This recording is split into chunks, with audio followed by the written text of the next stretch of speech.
ကျက်သိန်း2000ဝန်းကျင်လောက်နဲ့ကျွန်တော်ပြင်ဦးလင်မှာလည်းနေခြင်းနဲ့အိမ်အစ်စ်ကလေးတွေလည်းလိုချင်တယ်ဆိုတော့ကျွန်တော်မိတ်ဆွေတွေအတွက်ကိုကျွန်တော်ဒီနေ့ဒါပတ်ဝန်းကျင်ကောင်းကောင်းတစ်ခုမှတည်ရှိတယ်ကျွန်တော်တို့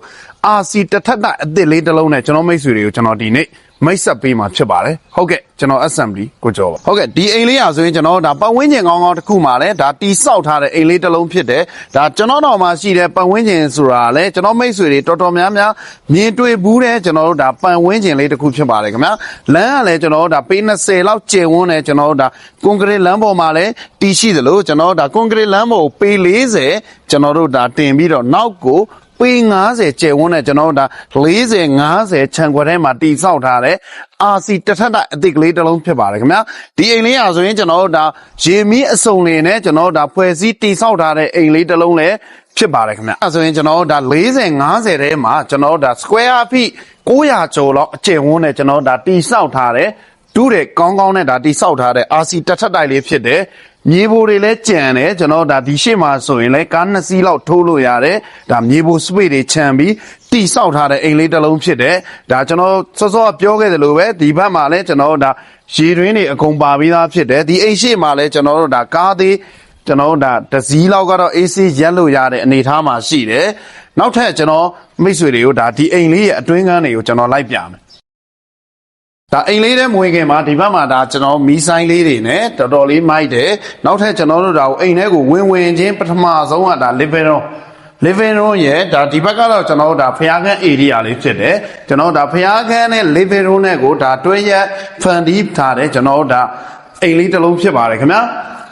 ပြတင်းတွေကလည်းအများကြီးတက်ဆင်ထားတယ်ကျွန်တော်ဒါတန်ပန်းတွေကျွန်တော်ဒါလုံချုံရေးတန်ပန်းတွေလည်းအကုန်တက်ပြီးသားဖြစ်တယ်စီလင် height ကလည်းမြင့်တဲ့အနေအထားမှာရှိတယ်ဒါအနည်းဆုံး12ပေ13ပေလောက်မြင့်မဲ့စီလင် height ဖြစ်တယ်အောက်ကတော့ကျွန်တော်ဒါပါကီအပြစ်ခင်းပြီးသားဖြစ်ပါတယ်ခင်ဗျာဒါဒီအိမ်လေးထဲမှာဆိုရင်ကျွန်တော်ဒါအိတ်ခန်း3ခန်းပါတယ်ကျွန်တော်ဒါ master bedroom တစ်ခန်း single bedroom 2ခန်းကျွန်တော်တစ်ခန်းချင်းလိုက်ပြမယ်ကျွန်တော်မိတ်ဆွေတွေကိုဒါဆိုရင် single bedroom ဒီ single bedroom ကတော့ကျွန်တော်ဒါ73ပေပတ်လည်လောက်ကျယ်ဝန်းမဲ့ single bedroom ဖြစ်တယ်လေးဝင်လေးတော့ကောင်းတယ် lighting လည်းကောင်းတယ်ကျွန်တော်နောက်ထပ်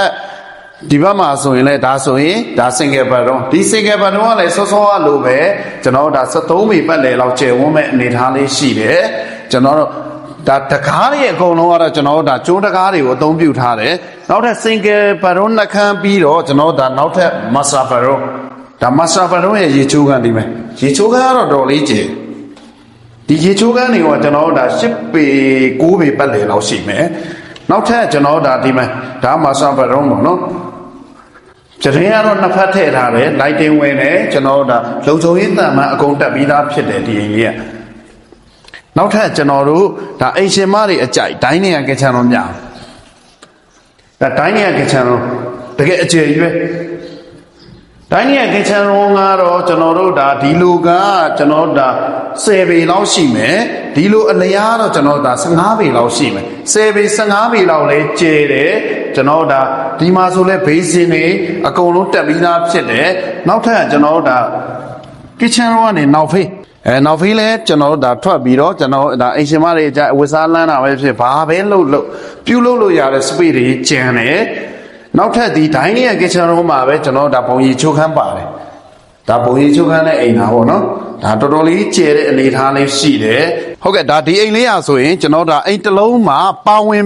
သင်းတဲ့ကျွန်တော်တို့အခန်းပွဲတွေအကုန်လုံးစုံလွင်လင်းထည့်သွင်းပြီးတော့ကျွန်တော်ဒါဖွဲ့စည်းထားတဲ့အိမ်လေးတစ်လုံးလည်းဖြစ်တယ်နောက်ထပ်သူ့ရဲ့အားသာချက်ကကျွန်တော်ဒါ foundation တော်တော်လေးမြင့်တယ်ဒါဆိုရင်ကျွန်တော်တို့ဒါ2ပေခွဲလောက် foundation မြင့်တဲ့အနေထားလေးရှိတယ်နောက်ထပ်ဒီမြေရဲ့အားသာချက်လေးကကျွန်တော်တို့ကမြေကနောက်ကမြင့်ပြီးတော့ကျွန်တော်တို့ဒါလမ်းဘက်ကိုတဖြည်းဖြည်းနှိမ့်သွားတဲ့အတွက်ကျွန်တော်တို့ဒါအင်းထုတ်တွေကောင်းတယ်ကျွန်တော်တို့ဒါအဆင်ပြေတဲ့အနေထားလေးမှာရှိတယ်ဟုတ်ကဲ့ဒါဒီအိမ်လေးရာဆိုရင်ဒါကျွန်တော်တို့ဒါရက်ကွက်ကြီး21ကျွန်တော်တို့ဒါမိုးချိုးမှာတည်ရှိတဲ့အိမ်လေးတစ်လုံးဖြစ်ပါတယ်ခင်ဗျာစောစောကကျွန်တော်ရိုက်ပြခဲ့တဲ့ပတ်ဝန်းကျင်လေးဆိုတာလေဒါကျွန်တော်မိတ်ဆွေတွေတော်တော်များများရင်းနေတွေ့ဘူးတဲ့ပတ်ဝန်းကျင်လေးတစ်ခုဖြစ်မယ်ကျွန်တော်ဒါမဟာတောင်တန်း construction ကနေတည်ဆောက်ထားတဲ့အိမ်လေးတွေလည်းဖြစ်တယ်လို့ကျွန်တော်ဒါရက်ကွက်တော်တော်လေးကောင်းမွန်တဲ့ကျွန်တော်ဒါတိတ်ဆိတ်ငြိမ်သက်ပြီးတော့ကျွန်တော်ဒါ privacy ဆန်းဆန်းနေထိုင်လို့ရမယ့်ပတ်ဝန်းကျင်ကောင်းလေးတစ်ခုမှလည်းတည်ရှိတဲ့အိမ်လေးတစ်လုံးလည်းဖြစ်တယ်ကျွန်တော်တို့ဒါ